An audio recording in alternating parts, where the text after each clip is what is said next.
I now give the floor to Ms. Masih Alinejad.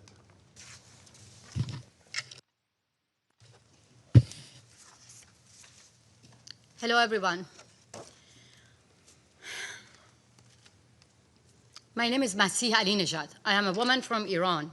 Mr. President, Excellency, members of the Council, I am honored to be invited by the United States to testify before United Nations Security Council.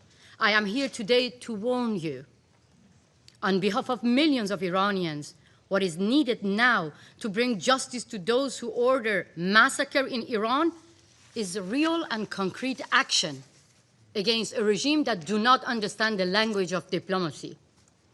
The United Nations has failed to respond with the urgency this moment demands.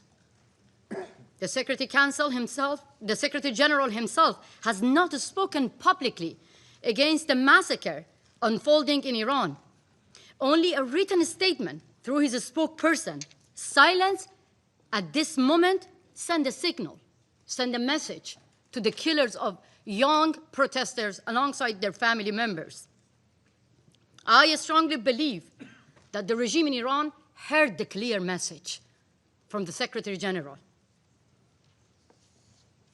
I think the members of this body have forgotten the privilege and responsibility of sitting in this room.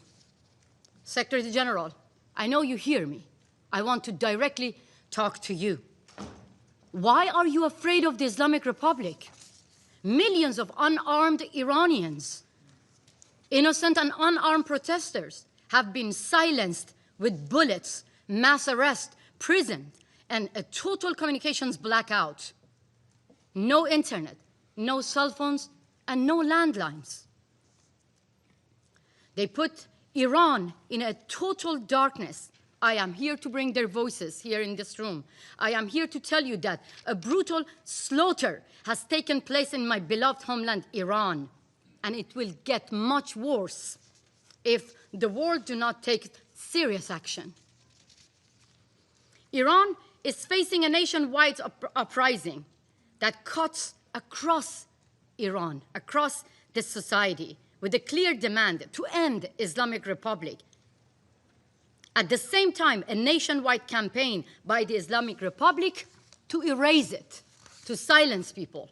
The protests start on December 28th, sparked by collapse of Iranian currency, but immediately turned into what Iranian people call it, a revolution, a total rejection against 47 years of tyranny and oppression.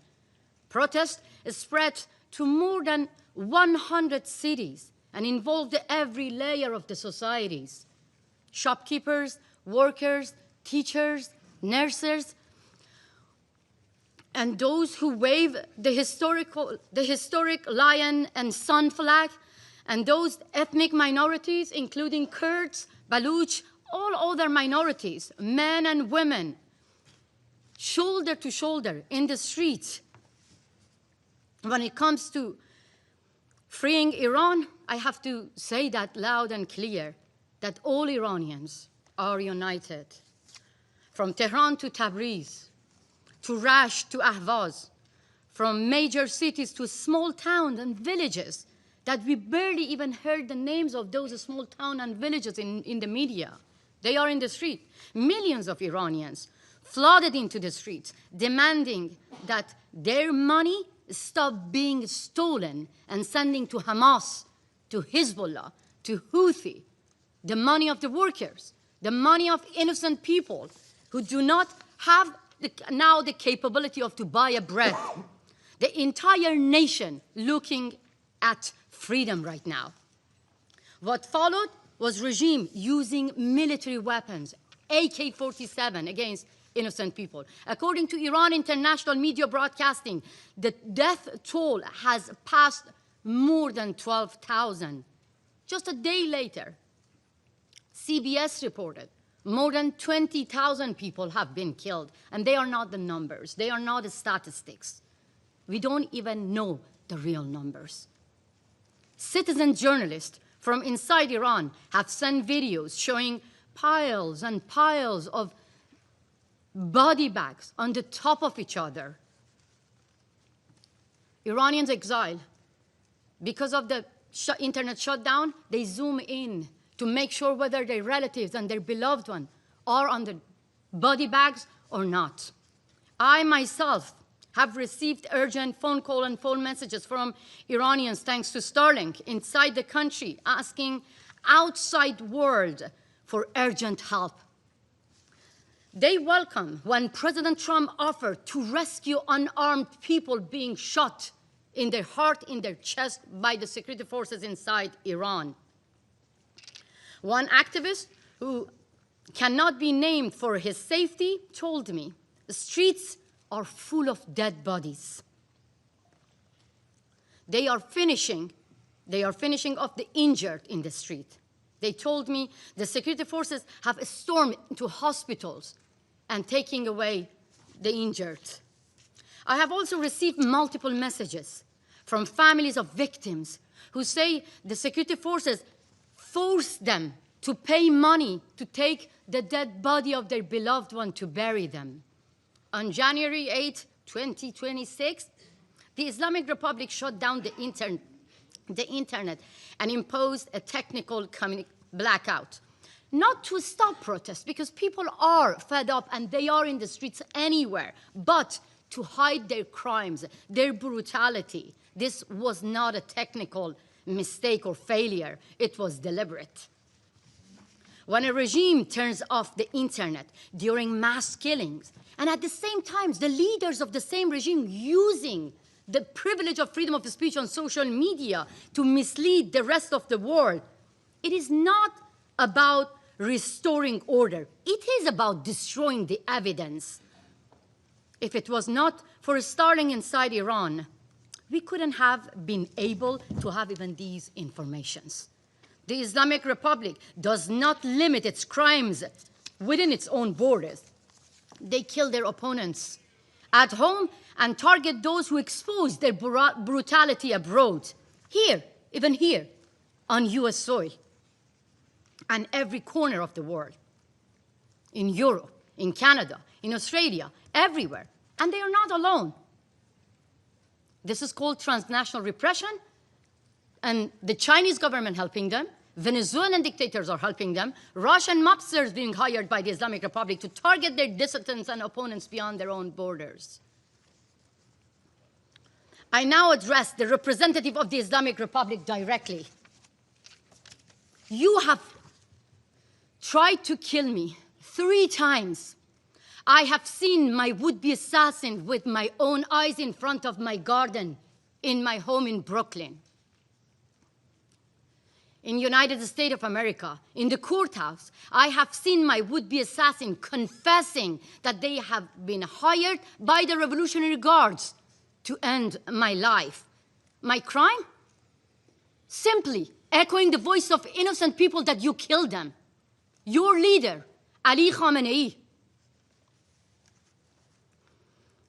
he ordered my killing. He said that American agent who compared compulsory hijab to the Berlin Wall must be killed. I am that woman, and I am not the agent of America. I have agency, but I am thankful to American government and the law enforcement to protect my life. And it was not, if it was not the protection of the law enforcement, I couldn't have been here to testify for millions of people who are facing the same killers, facing the same terrorist regime in my country. Yes, protection matters.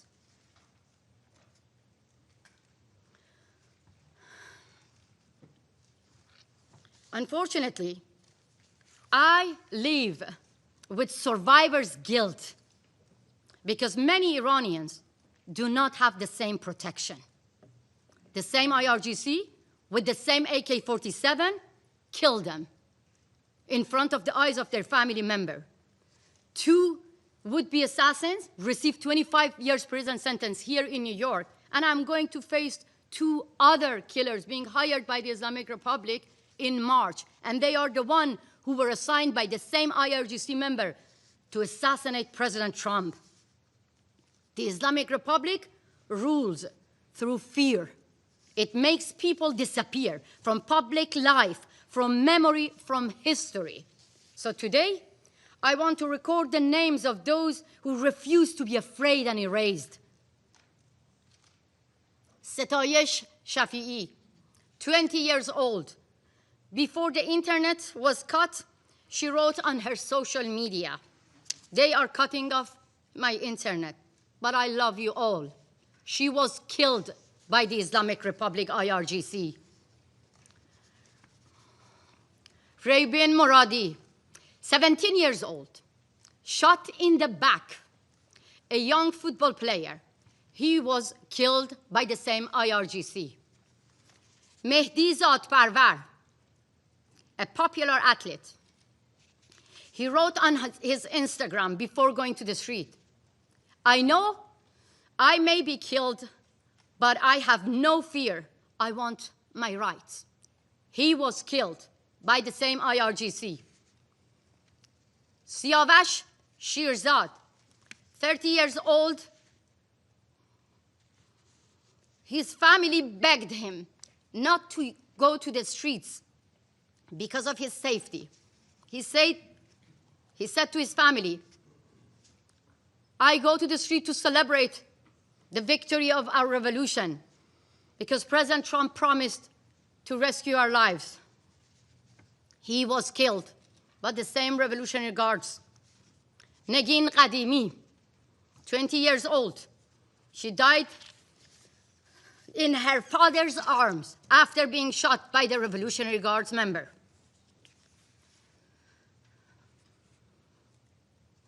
I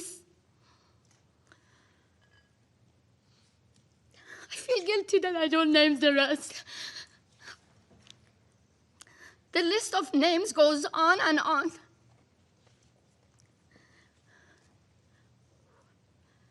They knew they will face guns and bullets, but they wanted justice. So now let me name their killers. Ali Khamenei, who declared protesters would be put in their place. Judiciary Chief Ghulam Hussein Mohseni Ejei and the IRGC commanders who publicly vowed punishment would be maximum.